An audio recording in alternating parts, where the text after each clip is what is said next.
तो उसके लिए बी क्लैपिंग बनती है हम सभी के बीच में। हमारे सीनियर वेलनेस कोचों को कोच महाकोच mister Chandrashekhar Sahu sir, command the screen sir, welcome sir. Okay, thank you so much. Thank you welcome, बहुत ही वार्म तरीके से मेरा वेलकम किए, थैंक यू सो मच। और सबसे पहले तो जिन्होंने हमारे लिए इस दिन को विशेष बनाया है वर्कआउट के माध्यम से, है ना। मैं तो समझता हूँ कि डेफिनेटली विशेष हो जाता है मेरा दिन जिस दिन मैं वर्कआउट करता हूँ। मैं अभी की डेट में 18 घंटा कम से कम ड्यूटी कर रहा हूँ, लेकिन आज तक किसी ने मुझे नहीं कहा। सभी लोग यही कहते हैं कि आप थकते नहीं हैं, है ना। इसका एक ही रीजन है, मॉर्निंग में जो चीज़ मेरे बॉडी को नीड रहती है, चाहे न्यूट्रिशन की हो चाहे एक्सरसाइज की हो, वो सारी चीज़ें मैं अपने शरीर को दे रहा हूँ। यही कारण है कि डेफिनेटली आप प्रभावित कर सकते हैं अपने रिजल्ट से दूसरे को, है ना। तो चलिए साथियों, without taking much of time, I am going to share you some topic with the help of slide, है ना। मैं स्लाइड के माध्यम से कुछ टॉपिक शेयर करने वाला हूँ।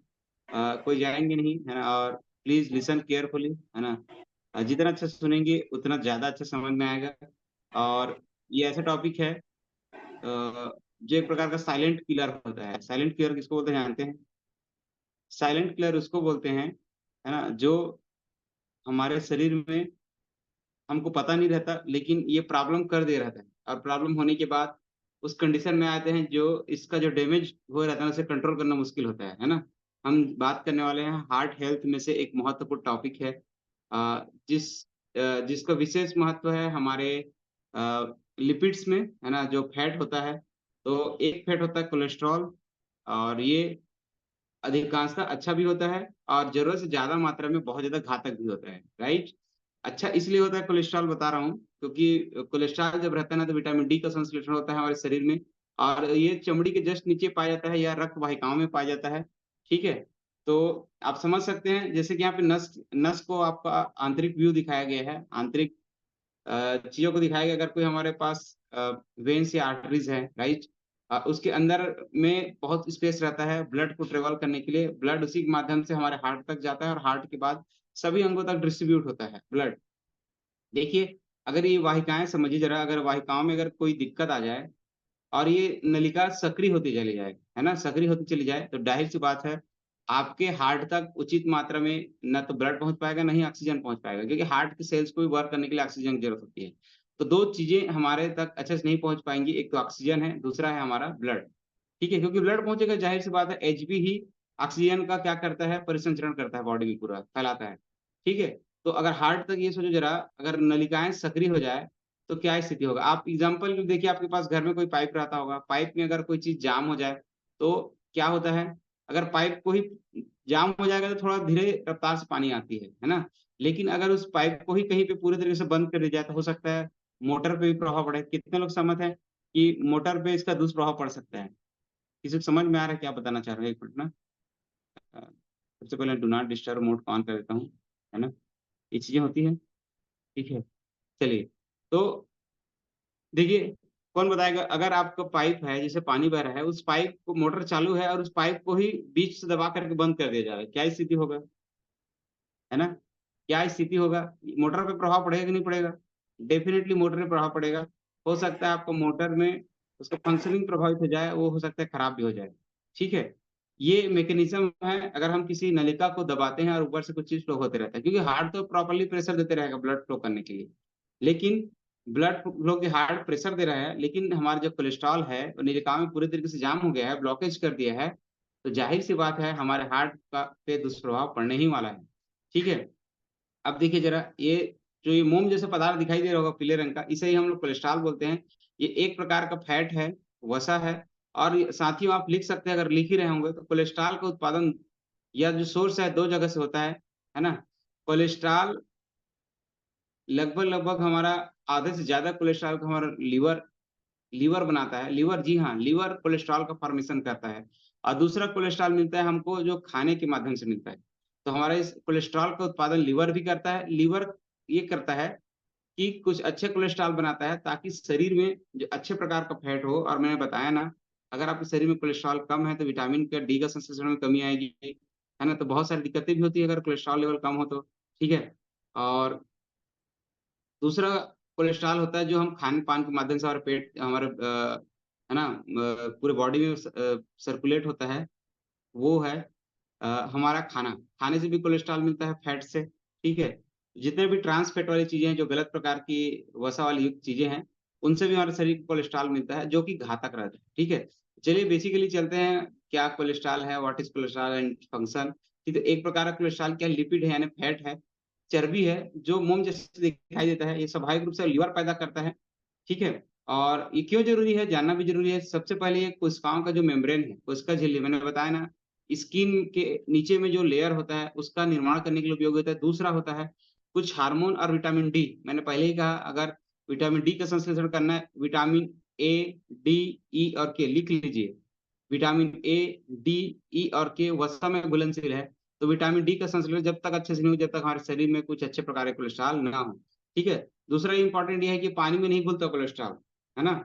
और ये अपने आप आपके रक्त से नहीं जा सकता, है ना? इसी के परिवहन के लिए अगर आपको रक्त से बाहर निकालना है, तो आपका लीवर लिपोप्रोटीन का उत्पादन करता है, ठीक है? और बेसिकली जो लिपोप्रोटीन जो होता है, वसा और प्रोटीन से बने कण होते हैं, और जो क्या करता है, रक्त प्रवाह के माध्यम से आपके कोलेस्ट्रॉल और ट्राइग्लिसराइड T3 बोलते हैं, उसको क्या करता है, परिवहन करता है, ठीक है? ये 2 प्रकार के होते हैं, हाई डेंसिटी एंड उच्च लो डेंसिटी, उच्च घनत्व वाले और निम्न घनत्व वाले, है ना? आखिरी में पूछूँगा, जो लोग नोट करना चाहते हो लिखो, ठीक है? तो आप देखिए, गुड वर्सेस बैड कोलेस्ट्रॉल, आपसे आखिरी में डेफिनिटली पूछूँगा, है ना? कि कौन-सा वाला अच्छा कोलेस्ट्रॉल है, आप लिख लीजिए, है ना?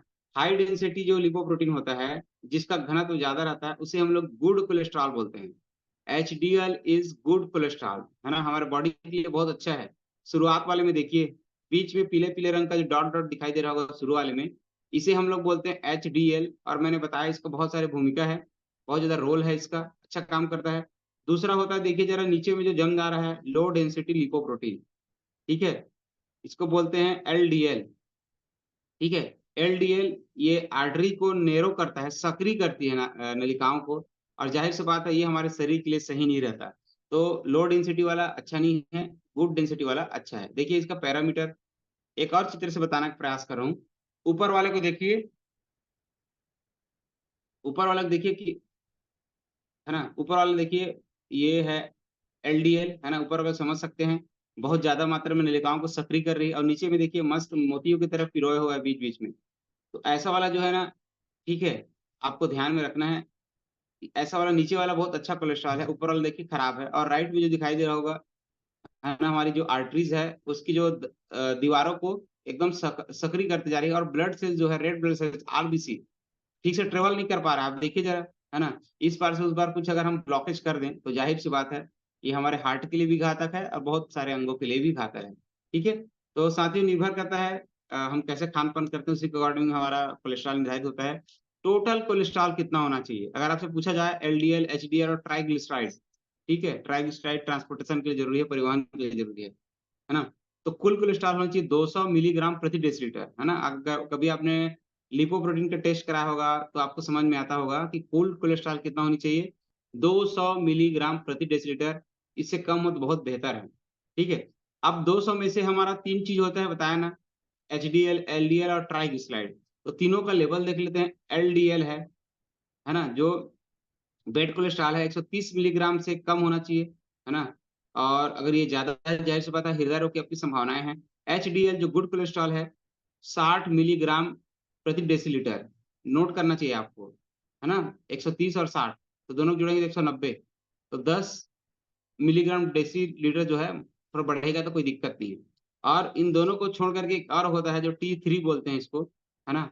T3 को आप अगर बोलेंगे ट्राइग्लिसराइड ना, अगर 150 मिलीग्राम प्रति डेसीलीटर है, तो आपका शरीर बहुत अच्छा काम करेगा, आपके हार्ट हेल्थ बहुत अच्छा हो जाएगा, ठीक है? तो टोटल कोलेस्ट्रॉल 200 होना चाहिए, जिसमें एलडीएल 130, एचडीएल 60, ये होना चाहिए परास, ठीक है? ये देखिए, आपको फिर से उसी चीज़ को बताया गया है, एचडीएल, है ना? एचडीएल और एलडीएल का क्या-क्या हेल्दी जो रेंज है, इसको बताया गया है, आपको याद रखना है। ठीक है, 200 से नीचे है हमारा टोटल कोलेस्ट्रॉल, तो बहुत अच्छे कंडीशन में, ठीक है? अगर आप देखिए, उच्च कोलेस्ट्रॉल कब होता है हमारे शरीर में, याद रखिएगा, क्यों बढ़ जाता है कोलेस्ट्रॉल लेवल, सबसे इम्पोर्टेंट है, आपका शरीर का जो वजन अधिक है, मोटापे से ग्रस्त है, तो भी बढ़ सकता है। दूसरा, अगर आपका खान-पान सही नहीं है। तीसरा है, अगर आप रेगुलरली एक्सरसाइज़ नहीं कर रहे हैं आधा घंटा कम से कम, तम्बाकू का सेवन कर रहे हैं, ज़ाहिर-सी बात है, तम्बाकू है या धूम्रपान है, इससे भी कोलेस्ट्रॉल बढ़ता है। अगर आपके घर में पहले से फैमिली हिस्ट्री रही है उच्च कोलेस्ट्रॉल की, तो डेफ़िनेटली आपको संभावना हो सकती है। छठवां बहुत इम्पोर्टेंट है डायबिटीज़। डायबिटीज़ कई बीमारियों का कारण बनता है ना, उनमें से एक कारण बनता है हमारे कोलेस्ट्रॉल को भी बढ़ाता है। मधुमेह है तो भी समस्या हो सकता है, किडनी की बीमारी, तो भी कोलेस्ट्रॉल लेवल आपका आगे-पीछे हो सकता है। हाइपोथायरॉयडिज़म समझ सकते हैं। थायरॉक्सिन हार्मोन का कम ज़्यादा होना, है ना? हाइपो है मतलब ज़रूरत से ज़्यादा सिक्रेशन होना, ये भी अपने आप में घातक है, ठीक है? तो ये है। क्या-क्या समस्या आ सकती है अगर आपको ज़ाहिर-सी बात, अगर आपका जो कोलेस्ट्रॉल ज़्यादा है, ठीक है? तो क्या-क्या समस्या आ सकती है? सबसे इम्पोर्टेंट, आघात या स्ट्रोक का खतरा हो सकता है, दिल का दौरा पड़ सकता है ना? हार्ट अटैक बोल सकते हैं इसको, सीने में दर्द हो सकता है, हाई बीपी, बीपी तो ज़ाहिर-सी बात है बढ़ेगा। क्यों बढ़ेगा मालूम है ना? क्योंकि हमारे आर्टरीज़ की जो दीवारें हैं सक्रिय हो जाती हैं, है ना? इसी नाम से ब्लड जो है बहुत क्या बोलते हैं उसको, तेज़ गति से ज़ाहिर-सी बात है बहेगा, है ना? और समझ सकते हैं उसका जो ब्लड फ्लो का जो रास्ता है, ब्लड बहने का जो रास्ता है वो जिग-जैग हो जाएगा, क्योंकि एक रास्ते में नहीं बह रहा है। कहीं सक्रिय दीवारें, कहीं पे, है ना? चौड़ी है, कहीं सक्रिय, ऐसा हो जाएगा आपका आर्टरीज़, धमनी, इसी नाम से आपको बीपी की समस्या हो सकता है। आपको पेरिफेरल वास्कुलर डिसीज़ यानी आपको नस संबंधित बीमारियाँ भी हो सकती है, किडनी की बीमारी हो सकता है ना? कोलेस्ट्रॉल ज़्यादा रहेगा तो, समझ में आ रहा है? देखिए साथियों, हम किसी चीज़ को ठीक होने का दावा नहीं करते, लेकिन ये ऐसा प्रोडक्ट है जो आपके बैड कोलेस्ट्रॉल को खत्म कर सकता है, जिसका नाम है ओमेगा 3, है ना? ठीक है, ओमेगा 3 बहुत ज़बरदस्त प्रोडक्ट है। आई रेगुलरली यूज़, है ना? मेरा भी, ठीक है, मैं तो इसे रेगुलरली यूज़ करता हूँ, बहुत ज़बरदस्त है ना? टेस्ट भी और सेहत भी, है ना? मेरे पास है, गोइंग टू शेयर, ठीक है? ऐसा जो चमकीला वाला पदार्थ देखते होंगे जब मैं खाता हूँगा, है ना? तो ये जो है ना ऐसा चमकता है, ये ऐसा पारदर्शी बिल्कुल जेल जैसा, यही ओमेगा 3 फैटी एसिड है, ठीक है? बहुत अमेज़िंग टेस्ट है, इसको कभी भी खा सकता हूँ मैं, है ना? और इसके अतिरिक्त जो हमारा सोर्स है, नेचुरल सोर्स है, सनफ्लावर ऑयल भी बोल सकते हैं। अलसी के बीज में बहुत ज़बरदस्त ओमेगा 3 रहता है, ठीक है? कुछ-कुछ सब्जियों में भी बहुत अच्छा सोर्स रहता है, ठीक है? आप चाहें तो उसे भी ऐड कर सकते हैं, ठीक है? तो ये था आज का ओवरऑल सेशन। कैसा लगा ज़रूर ग्रुप में कमेंट करिएगा, अच्छा लगा तो शेयर करेंगे, ठीक है? तो थैंक यू एवरीवन।